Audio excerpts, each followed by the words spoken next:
Okay, here we are. 5NR. This is a live-in PPR renovation.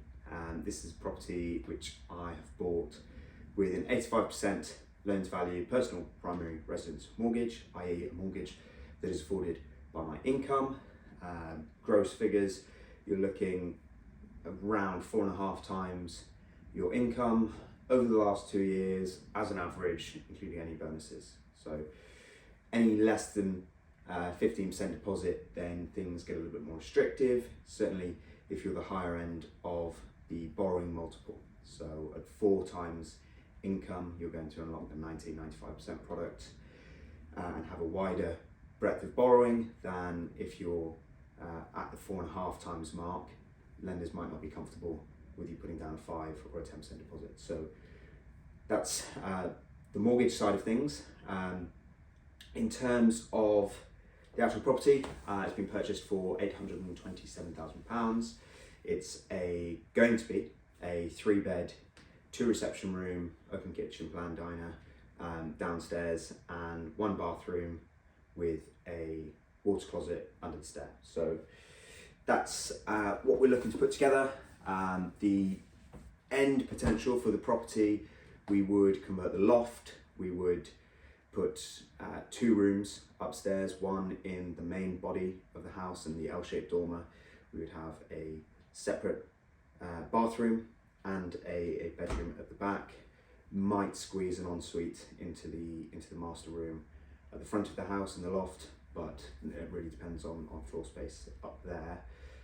This is a rental, so we're doing a relatively quick renovation of the property at the moment. Where I'm sat at the moment, this was a through room to get to a bathroom. So this end of the property was a bathroom, and you had to walk through the room behind me to get to this bathroom, which meant that room was, whilst a bedroom, it was a little bit redundant because this was the only bathroom in the property. So it was the only washing facilities in the property. So you didn't really want to have to walk through someone's bedroom to get to it, but that was the way it was laid out. So we bought on the 25th of November. We've been in a little over a month, and over the Christmas break I had contractors in to really pull this section of the property apart. So the roof ceiling above me, you'll see, is brand new. We found that the joists weren't so great there, so they've been renewed. You may be able to see at the back here, we've got a bit of a kink in the ceiling. The roof space above our head here is very, very shallow. So where the ceiling is like this, instead of having a nice high pitch, we've got something that's very shallow, which means that the loft space is quite narrow. So just to give us that additional bit of ceiling height in the shower room behind me, you'll see that there's a little bit of a kink in the ceiling, just so that we've got that little bit more height. Because it's a rental, because I'm going to be here for probably the next couple of years, we're with lodgers, friends, renting rooms. We've opted for this back addition to be as large as possible. So that means that the window on my left, which might just be out of camera shot, has not been moved, which means that from the back wall through to this stud wall, the closest stud wall you can see, this room is about 390 long, so 3 meters wide by 398, I think. So it's a good 12 square meters. It's a good sized double bedroom. You're going to have plenty of space for a double bed, a wardrobe, possibly a desk as well for stay-at-home working if necessary. But without the desk, you've got a really spacious double bedroom here, which is fantastic. Bit of a faux pas from me. Over Christmas, I thought I'll get the windows ordered eventually, but I completely forgot that a lot of builders, merchants, and the building trade generally, you're very lucky to get contractors in working over the Christmas break. Everything sort of shuts down for 2 weeks. I was lucky enough, my guys were working, but I haven't ordered these windows. So tomorrow morning, on the 3rd of January, finally, when they open up after a very long 2 weeks, I'm going to be calling around a few with window measurements to hopefully have our windows ordered and with us hopefully before too far into January, but really I'm not expecting anything before the first or maybe the second or maybe third week. So that's really frustrating, because the walls that we're putting plasterboard on, when you take a window on and off, you don't want to damage that. So we've pretty much stopped now for a while in terms of moving that forward. I can limp forward for a week or two with electrical rewire and some plumbing. You'll see that the floorboards are all up, which means that we can lay cables and pipes quite easily. But that the windows is a real faux pas for me, and that's really going to slow things down, which is frustrating. Comparables for the property up and down the street, there are a handful. It's really difficult to work things out. So the most recent comparable is the other side of the road, sold for 1.275 in August, and that had a much larger garden. Wasn't southwesterly facing, it was northeasterly facing, but the garden is maybe 3 or 4 meters longer. On this side of the road, we have only seen neighbours with a 1 meter rear extension and the wraparound, whereas the 1.275 product, that had a 3 meter extension and the full wraparound, a lot like what we did at Eswing Road. So that's something that you might do, but immediately we're not planning for that. So whilst we're here, we're doing this back addition so that this rear bedroom becomes functional as a rear bedroom rather than a 3-room, as a sort of study or laundrette was what it was previously used for. The next real big capital expenditure is going to be the kitchen downstairs. So it's the very old style lounge, front reception room. You've got a dining room behind it. Then you've got a breakfast room and a very, very skinny galley kitchen at the end. So we're going to turn the breakfast room and kitchen into a kitchen diner, move a few windows and doors so that the access out to the garden is from the side of the addition. We're doing this because I think that the utility of space will be much better if we have banquet seating. So banquet seating is built-in seating up against a corner.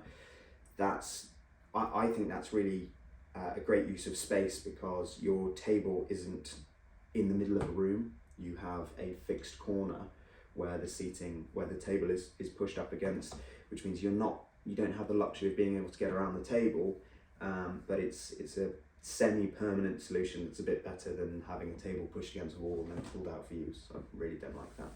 So we're going to go with banquet seating in the back corner, table, not enormous, but a reasonable 6-seater table. We'll have kitchen units down the right hand side on the party wall and a doorway out to the garden in the middle, maybe French doors or something like this. Not going to go for anything as exciting as sliding doors or bifolds, purely because we're having it on the side there. And the reason for this is that we're trying to save space with our boiler. So our boiler is going to go in the outside old style water closet toilet. It's going to go there so we can free up 600 by 600 unit space. So where our dishwasher is, instead of having dishwasher, washing machine, boiler, we're going to do away with the boiler. So we're going to have that much more space in what is already a decent sized kitchen. But if you're maximising this property and using it and renting it for 4 people in the future, there is a risk that you're potentially using space that could be better spent elsewhere. And that's about it for the first plan. So stage 1 up here, doing the bathroom, stage 2 doing the kitchen. After that, big capital expenditure would be doing the loft. So a loft conversion's in the region of 70 to 75k at the moment, I would imagine. That is absolutely everything. So you'd have your bathroom furniture fitted out for that. You can spend £2,000 on bathrooms, or you can spend £10,000 on bathrooms. So it's a bit to taste, but that would be the next big investment in the property that we'd go with. The reason for that is you'd spend maybe 100 or 110k on the rear extension, which would be fantastic. Communal space would be far, far superior because you wouldn't have to worry about the banquet seating necessarily. As things are at the moment, you really couldn't put an island in the kitchen, which I think is fantastic for communal living, but just frankly don't have the space for it at the moment, so that's not possible. To spend that money and have that communal living space that much nicer, your rent roll isn't going to increase much, so it really isn't the priority, I think, for spending money in the property. You want to be maximising your bedrooms, and you've got very easy 2 bedrooms in the top of the property. In this area, market rents for a room with an ensuite, you're upwards of £1,000 most definitely. There is a house 2 or 3 doors down which has very, very dated condition, kitchen, bathrooms, very much sort of graduate style property, and that is rented for £925 per room. So you soon make back your 70-80k that you're spending on a loft having those additional 2 bedrooms up there. So that's the update so far. Over the next 4 weeks, hopefully, if I can get some hold of some windows, this space will start coming together. You can see the stud walls behind me. Next steps are to start the plumbing underneath the floorboards there, so that everything's ready for the walk-in shower, toilet and sink. But after that, it's boarding out, and we won't be boarding out until our windows are in place. So a little bit sat on ice, a little bit frustrating, but there we go. It's all part of managing your own jobs, which is a skill that I'm struggling with. Yeah, herding cats. I'm certainly not organised enough to be doing this, at least getting paid to be doing this. But no, lots of learning. So, note to self: get your windows ordered early. Thanks for tuning in. Any comments below about where I'm going for supplies of materials, finding decent labour? Yeah, let me know, and I'll try to answer them in the next video. Thanks for tuning in.